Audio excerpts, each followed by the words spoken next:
Bonjour à tous, cette nouvelle vidéo est intitulée Médiumnité et prophétie chrétienne.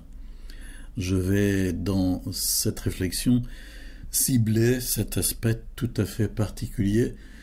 Donc pour le reste, il faut vous reporter aux autres vidéos ou aux autres écrits sur le site occultismedanger.free.fr, notamment le livret sur la médiumnité. L'Esprit Saint donne le charisme de prophétie, c'est tout à fait certain. Saint Paul en témoigne dans ses lettres, en particulier la première lettre aux Corinthiens, chapitre 12, et les réveils charismatiques tout au long de l'histoire de l'Église aussi. Évidemment, l'exercice de ce charisme suppose un vrai discernement et un accompagnement précis.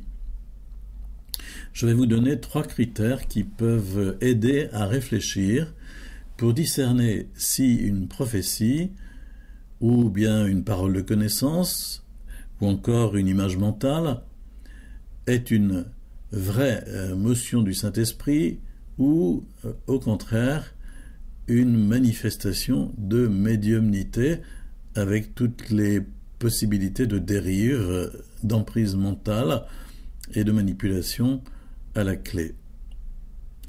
Le premier critère, pour moi, ce serait celui-ci, le refus d'une transmission en relation duelle, c'est-à-dire de personne à personne, sans tiers extérieur, d'une parole prophétique, d'une parole de connaissance, d'une image mentale. J'exagère à peine en affirmant qu'on peut entendre encore aujourd'hui « Le Seigneur m'a montré pour toi telle chose, le Seigneur m'a donné une parole pour toi, etc. » Il me semble qu'on devrait se faire un devoir, au nom d'un vrai discernement, d'éviter une telle situation. Toute motion du Saint-Esprit doit être discernée en Église, en communauté, en présence de tiers. On doit donc se refuser de la donner en relation duelle. Et c'est une assurance, une possibilité d'authenticité d'une vraie motion du Saint-Esprit. Un deuxième critère, ce serait celui-ci, la soumission à une véritable autorité spirituelle. Il faut oser le dire, il y a des paroles données qui sont fausses, non ajustées, enfermantes, tordues, ou qui sont de simples sécrétions psychiques d'une personne pieuse qui pense avoir des charismes reconnus.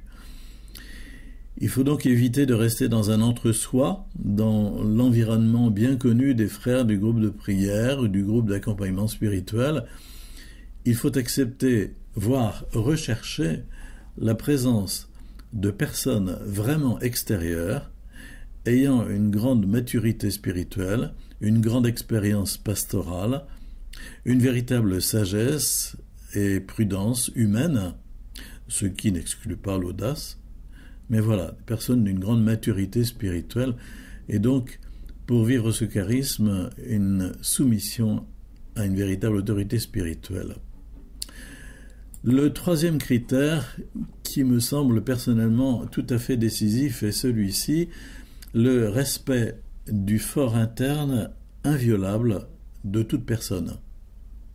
Imaginons qu'en accompagnement spirituel, ou même au cours d'une prière des frères, un prêtre ou un pasteur ou un responsable pastoral prétendent avoir accès à l'histoire intime de la vie de la personne, et donc à ses faiblesses, mais aussi à son péché, et accomplissent ce qu'on pourrait appeler une lecture dans les âmes, et quelquefois même en série, personne après personne. Est-ce là un ministère prophétique venant du Saint-Esprit ? Personnellement, je ne le pense pas, même s'il peut y avoir certains fruits.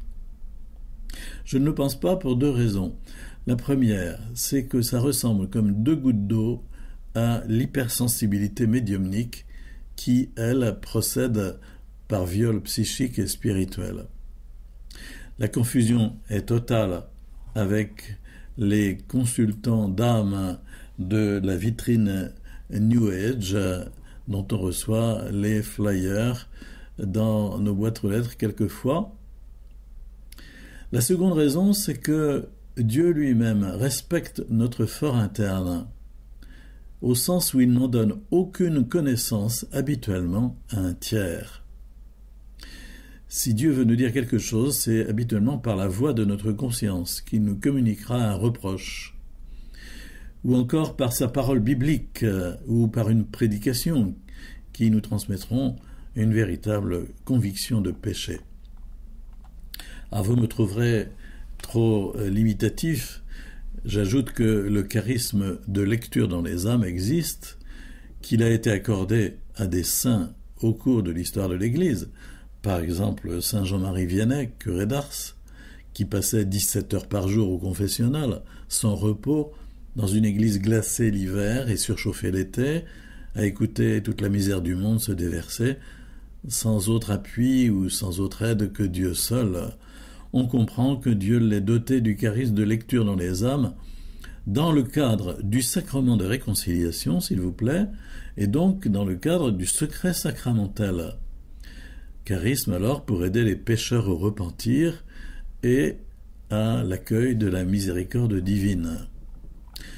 Pensons aussi à Saint Séraphin de Sarov, mais ce sont des saints.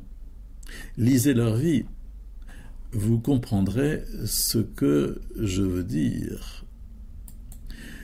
La confusion dans laquelle nous vivons aujourd'hui aboutit à des exemples tragiques de tentatives de manipulation. Je vais vous citer ce cas d'une personne, une recommençante, qui cherchait un accompagnateur spirituel et qui m'écrit ceci: ma paroisse m'a mise en relation avec une personne consacrée dont on m'a présenté la vie spirituelle comme un modèle. L'idée était qu'elle puisse m'accompagner sur le chemin spirituel, notamment dans la pratique de l'oraison. Mais voilà, plus les mois ont passé, et plus cette personne s'est mise à me tenir des propos bizarres. Elle m'a parlé de choses très étranges, de type paranormal, qui se seraient déroulées lorsqu'elle était en entretien avec son accompagnant spirituel, bruit et grattement à la porte, coups, etc. Cette personne m'a ensuite dit qu'elle était un prophète et une mystique, qu'il était difficile pour des mystiques comme elle, ayant un haut degré de réalisation, de trouver un bon accompagnant. J'ai été très choqué, j'ai trouvé cela orgueilleux, mais je n'ai rien répondu. Quand je lui pose des questions sur la prière, elle ne me répond jamais. Par exemple, je ne sais pas prier le chapelet car je n'ai jamais appris, et elle n'a pas voulu m'apprendre. Elle m'a d'ailleurs presque envoyé balader. Elle prétend distinguer en moi-même, et mieux que moi-même, ce qui vient de Dieu et ce qui ne vient pas de Dieu, me disant qu'elle sent le diabolique. Ces tentatives de dépossession de mes propres facultés de discernement des esprits et de son exercice m'agressent. Et elle me terminait la lettre en disant: un prophète au sens biblique du terme, c'est quoi? Aurait-il ce genre de comportement? Je me sens mal à l'aise avec ça. J'ai pris mes distances avec cette personne. Vous voyez évidemment quel type d'emprise peut se réaliser à partir d'une personne qui se prétend en surplomb par rapport aux autres et s'estime elle-même comme une grande mystique. Il y aurait sûrement d'autres critères à découvrir pour trancher cette difficile question de la distinction entre la prophétie et la médiumnité. Et ça ne peut rester théorique, ça doit être examiné au cas par cas en fonction de la personnalité de la personne qui affirme avoir ce charisme. Alors il faudrait prolonger par une réflexion sur le fait que le prophète n'est pas un devin, et encore donner des critères d'authenticité de la prophétie biblique. Vous les trouverez dans le livret sur la médiumnité qui se trouve en ligne sur le site occultismedanger.free.fr. À bientôt pour une autre vidéo.